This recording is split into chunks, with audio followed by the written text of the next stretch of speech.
Tiene la palabra el diputado Remo Carlotto.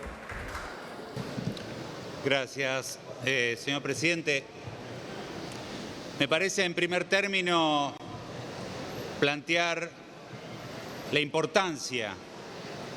que tiene el tratamiento de un proyecto de estas características con respecto a los derechos de las víctimas. De mi experiencia personal, familiar, provengo de la lucha de organizaciones de víctimas, como fueron las organizaciones que buscaron justicia, memoria y verdad por los crímenes de lesa humanidad cometidos durante la última dictadura cívico-militar. Y me parece que sin ninguna duda los derechos que deben garantizarse a las víctimas en nuestro ordenamiento es una deuda importante que debe ser saldada. Esto no obsta de que tengamos observaciones con respecto al proyecto, fundamentalmente algo que se ha expresado aquí, que es la limitación en la interpretación de víctima en cuanto a su mirada integral. Nosotros consideramos que está observada en forma restrictiva y fundamentalmente planteamos que hay varios instrumentos que no están incorporados plenamente en el tratamiento de este proyecto, como son los principios y directrices básicos sobre el derecho de las víctimas de violaciones manifiestas de las normas internacionales de derechos humanos y de violaciones graves del derecho internacional humanitario a interponer recursos y obtener reparación, 60.147 de 2005, las 100 reglas de Brasilia sobre el acceso a la justicia de las personas en condiciones de vulnerabilidad,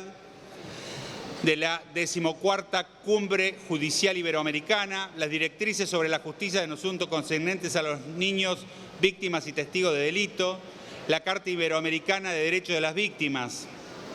incluso en muchos de sus principios, previsiones y estrategias, y la Declaración de Principios Fundamentales de Justicia para las Víctimas de Delito y Abuso de Poder de la ONU de 1985. A nosotros nos parece que estos son instrumentos centrales y fundamentales para mirar desde un lugar absolutamente abarcativo a qué nos estamos refiriendo cuando nos referimos a los derechos de las víctimas. Fundamentalmente vemos con preocupación la mirada restrictiva con respecto a los derechos de los niños, niñas y adolescentes en el marco de la Ley de Protección Integral de los Derechos de los Niños, Niñas y Adolescentes, sancionada por este Congreso de la Nación con fuerza de ley. Vemos los restrictivos con respecto a la Carta Iberoamericana, fundamentalmente el derecho a la víctima de entender y de ser entendida, el tema de los traductores, los intérpretes braille, otras interpretaciones de orden gratuito que no están contemplados en el proyecto. O sea, nosotros lo que vamos viendo en el tratamiento es la intención, dar respuesta efectiva a las demandas de las organizaciones de víctimas, pero vemos que la forma en que está estructurado el proyecto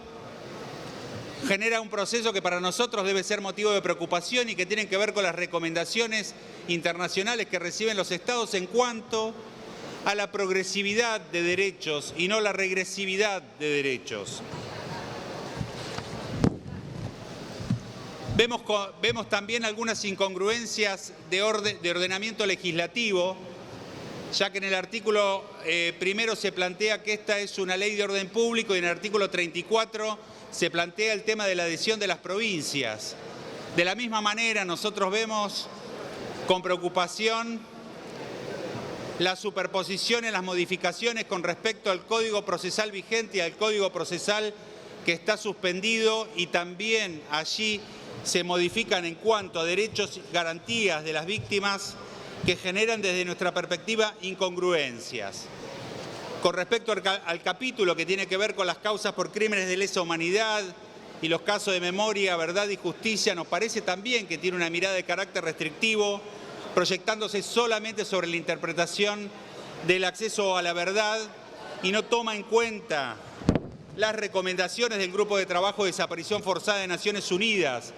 en las observaciones para el caso Perú en el año 2015, que para nosotros tienen un sentido de pertinencia con respecto al proyecto que se está tratando. Nosotros creemos y lo vamos a proponer y esperamos, y esto también es parte de la demanda que estamos haciendo en el tratamiento de este proyecto, a partir de lo que fueron las observaciones que hicimos hace unos minutos cuando planteamos una cuestión de privilegios sobre el tratamiento de este proyecto, de que hubo un compromiso en una de las reuniones de comisión de que se iba a dar curso a modificaciones en particular sobre este proyecto. Nosotros tenemos una serie de observaciones sobre una serie de artículos. Pedimos que en el tratamiento en particular se nos dé la palabra, que podamos acercar a la presidencia las observaciones que tenemos para poder tomar también una definición con respecto a algunos de los puntos. Creemos, repito, desde nuestra perspectiva es de central importancia los criterios de atender en forma integral los derechos de la víctima, cosa que nosotros consideramos que en este proyecto no está siendo atendido de esa manera. Y un principio fundamental que fue planteado aquí de distintas maneras, que es un principio que también plantea el ordenamiento internacional de los derechos humanos, que es el principio de no repetición. Es la forma en que nosotros garantizamos que en realidad existan cada vez menos víctimas en nuestra sociedad, que existan efectivas políticas de prevención, porque también nosotros vemos en este proyecto que hay limitaciones con respecto a la responsabilidad del Estado cuando el Estado comete delitos y las garantías de los derechos de la víctima en cada uno de esos procesos. Por eso, presidente, nosotros vamos a pedir la participación en el tratamiento en particular para poder acercar modificaciones, pero nos parece importante antes de la votación en general que la miembro informante o aquellos que son los autores del proyecto planteen si va a haber acceso a que nosotros podamos plantear modificaciones, si hay predisposición o si la idea es votar esto como un paquete cerrado, porque eso para nosotros es de fundamental importancia al momento de la votación en general. Porque si hay acceso a que se puedan generar modificaciones que mejoren la demanda que están planteando las organizaciones aquí presentes, nosotros acompañaríamos el proyecto. Pero si esas modificaciones no van a ser escuchadas, nosotros veríamos qué posición vamos a tomar en este sentido. Por eso nos parece que es importante que antes de la votación en general se dé respuesta a este pedido que estamos efectuando. Gracias, señor presidente. Gracias, señor diputado.